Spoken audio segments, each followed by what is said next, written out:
When you come into the kingdom, God gives you a new name. He now calls you blessed. He calls you highly favored. He calls you delivered. He calls you overcomer. He calls you bold. You are not weak and fearful and weak. You are bold, he calls you. He calls you more than conquerors. He calls you, you are mine. You are mine. You are his own. And your identity in him is so important. That's why the enemy always attacks your identity to shift you, to get you out of what God calls you to be. He will shift your identity because he knows how important identity is. All right, very quickly, let's go straight into the text it's from Luke 5. Luke 5. Now, the background of the story is Jesus was preaching on the shore of the Sea of Galilee. There was a great crowd pressing against him, and he noticed two empty boats, and he stepped into Simon's boat. This was Peter, before Jesus changed his name, Simon. So he got into Simon's boat, and then he thought from there. Let's take it from verse 4. We have it up there. When he had finished speaking, he said to Simon, "Now go out where it is deeper and let down your nets to catch some fish." "Master," Simon replied, "we worked hard all last night and didn't catch a thing. But if you say so, I'll let down the nets again." And this time their nets were so full of fish, they began to tear. A shout for help brought their partners in the other boat, and soon both boats were filled with fish and on the verge of sinking. When Simon Peter realized what had happened, he fell to his knees before Jesus and said, "Oh Lord, please leave me. I'm such a sinful man." For he was awestruck by the number of fish they had caught, as were the others with him. His partners, James and John, sons of Zebedee, were also amazed. Jesus replied to Simon, "Don't be afraid. From now on, you'll be fishing for people." As soon as they landed, they left everything and followed Jesus. The title of the message today is From Now On. From now on. With these three simple words, Jesus changed the destiny of Peter, James, and John. The word for you today, church, is from now on. God's about to do something new in your life. Somebody say amen. Amen. He's about to turn things around for the better. This word has been brewing in me for, I think, a few months already. It's been brewing, but now I believe it's the time to release the word. So you better receive it. Amen. Because he's about to change things. He's about to surprise you. First point, he surprised them. For he was awestruck by the number of fish they had caught. He was awestruck. He was shocked. Jesus showed them something they have never seen before in their entire lives. They've never seen anything like this. They never heard of other fishermen who had a story like this, where there was so much of fish that the boat began to sink. That's why they got so scared. They were awestruck. Their parents never seen this before. Their colleagues never seen this before. They never even heard of stories like this before.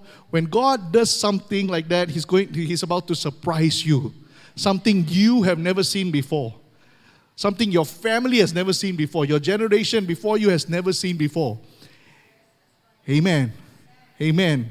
He's going to surprise you in this season out of the ordinary things. Amen.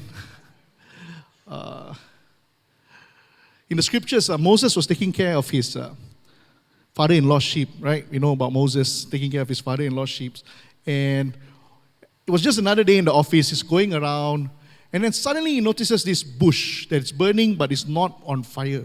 I mean, it's on fire, but not burning. It's fire. So he says, "I need to go and see what is this." He goes to the bush, and the bush calls him by his name, Moses. Moses. It was the Lord. From that moment, from that time, his whole life turned around. Just like that, out of the ordinary thing. It was another day in the office. His whole life changed. His whole destiny changed. The entire course of history changed. Amen. Just like the fisherman who was going about their own day. God can surprise you in a moment, just like that. Just like that. I'm very sorry. I never normally do this. Sister, what's her name? Brother Tam and wife Navina. Can you stand up very quickly, very quickly? Just want to release a word for you. Hold your hands, hold hands. Hold each other's hands. Hallelujah. I just believe that the word is God has seen you. He has seen you. His eyes is upon you. And He loves you. And both of you love each other. Amen. God bless you. Continue. I'm sorry about that, guys. Siaran terkendala. It's just, okay, let's continue. So we got families in the church that has seen surprises. That has seen amazing surprises. One moment God changed their entire life around. So long trying to have baby. So long. My own sister, 7 years trying, and suddenly baby comes. Now she got 2. Maybe third one on the way. We don't know. But it's coming. I'm not talking about Joanna. That one I lost count. It's a miracle if they stop. Surprise, no more baby. No more. Sorry, yeah. Oh my goodness. So couples in church, you coming and you're praying for your unbelieving spouse, suddenly surprise. He wants to follow you to church. She wants to follow you to church. Surprise, they start to respond to the Lord. Maybe they have been coming, but they're just coming and sitting and going back, nothing is changing. But suddenly they come alive. God ignites a fire in them. And suddenly they wake up in the Spirit. Get ready for healings. Get ready for breakthroughs. Get ready for turnarounds. Favors. Answered prayers. With 3 words, He turned their lives around from now on. From now on. Amen. God can change your destiny in the exact same way from now on. He can accelerate you, put you in open doors for you that you never imagined, never seen. He can do it in a moment. One touch from Him. One touch from Him. From now on. The second point is from now on. Jesus replied to Simon, don't be afraid. From now on, you'll be fishing for people. This was a turnaround point. A shift in identity. From fisherman to fishers of men.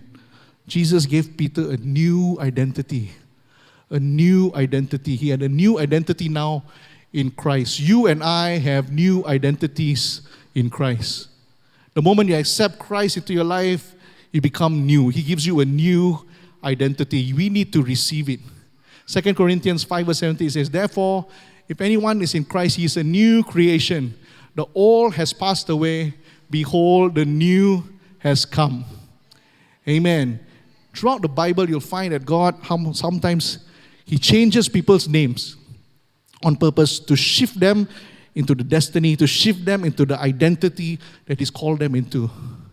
Because your new name is tied to your new identity. He gives, the moment we accept Christ, a new identity, and now your destiny changes. It's not like a new name in your IC. You keep that name, Akau or whatever. But when He accepts Him as your personal Savior, He gives you a new name. You are made new. Jacob in the Bible was a cheater his whole life. He cheat, he hustle, cheat, he hustle. And his actual name means cheater. It means deceiver. They named him that. And in Genesis 32 verse 28, it says, your name will no longer be Jacob. The man told him, from now on. Say it with me, church. From now on, you will be called Israel. Because you have fought with God and with man and have won. The man who told him that refers to God. God was wrestling with this guy. Physical wrestling, WWE, wrestling the whole night. And then, after that, He says, you have a new identity now. It was a prophetic thing. Some of you might have been wrestling with things your whole life. Going through struggles and sleepless nights over and over again. Sometimes you're okay, sometimes you're not okay. And it's a struggle, it's a consistent thing. God's about to shift you to your new identity. From Jacob to Israel. From cheater, deceiver, to overcomer. From now on, I call you overcomer. Amen. Abraham's name meant exalted father. Then God changed it to Father Abraham. Abraham to Abraham, which meant father of multitudes. A shift in his identity. He added a H-A. Okay? H-A. A-H. Abraham. Okay. In my family, there are many Jonathans. My wife's brother's name is Johnathan. I'm Johnathan. My wife's brother is also Johnathan. Two of my sisters married Jonathans. So we have a lot of Jonathans, but I'm the only Johnathan with an extra H. J-O-H. And Johnathan, not John Naden, Nita. The extra H they put in my name is for Hallelujah, for Holy Spirit, for highly favored, for handsome.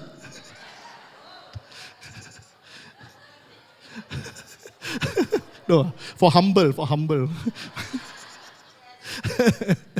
When you come into the kingdom, God gives you a new name, a new name. He now calls you blessed. He calls you highly favored. He calls you delivered. He calls you overcomer. He calls you bold. You are not weak and fearful and weak. You are bold, he calls you. He calls you more than conquerors. He calls you, you are mine. You are mine. You are his own. And your identity in him is so important. That's why the enemy always attacks your identity to shift you, to get you out of what God calls you to be. He will shift your identity because he knows how important identity is. My late grandmother, my mom's mother, her name was Ngo So Ha. Direct translation is, I am a stupid prawn.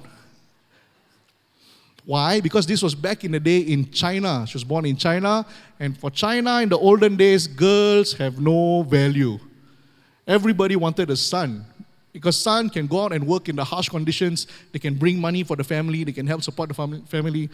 Ladies cannot do that. So they name her Ngo So Ha. You know? But she got 3 daughters. Despite her name being called, I'm a stupid prawn, she had 3 daughters. And all the 3 daughters married pastors. What are the chances? Strike all 3. All 3 of them. Highly favored by God, highly favored by their family. It doesn't matter if you start out with a bad name. When God comes in, he changes your identity. Or in a culture where girls had no value, in her family, the girls became the highly valued people. Amen.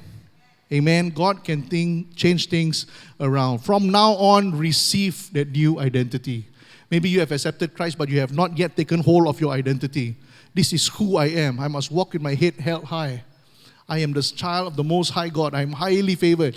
Step into the destiny. Start to walk into your new identity in him from now on. In the book of Hosea, chapter 1, God tells Hosea, the prophet, to name his children not love and not my people. His actual children. The first one, you are not love. Second one, it's not my people. Imagine you're at the supermarket with your children and someone says, oh, your baby is so cute. What's her name?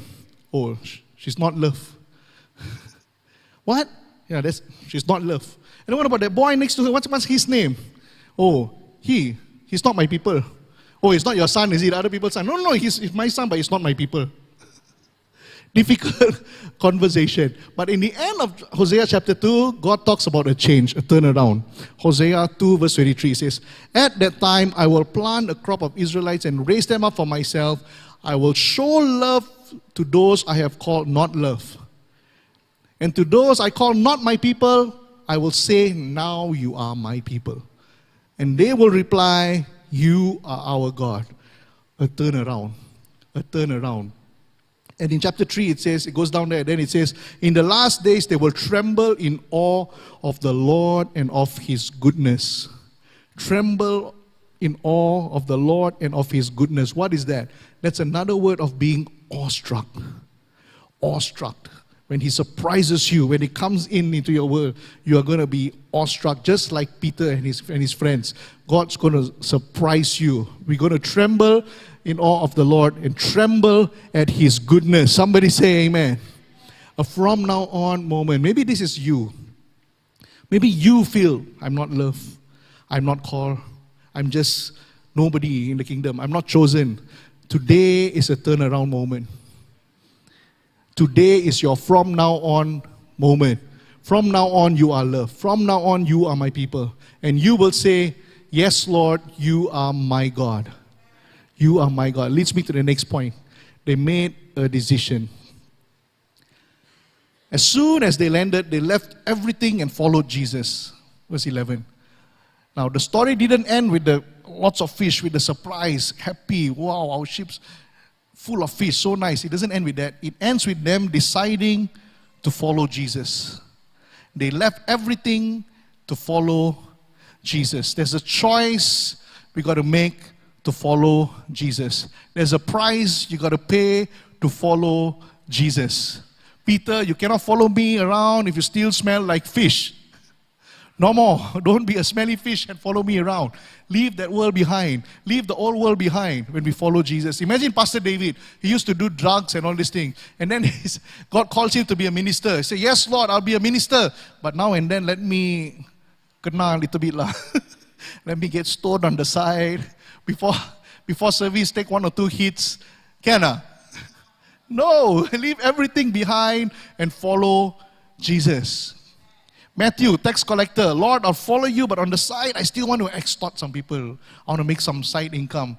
No, leave that world behind. Finish. The old life has to die. The flesh, the old man. Take up your cross and follow me.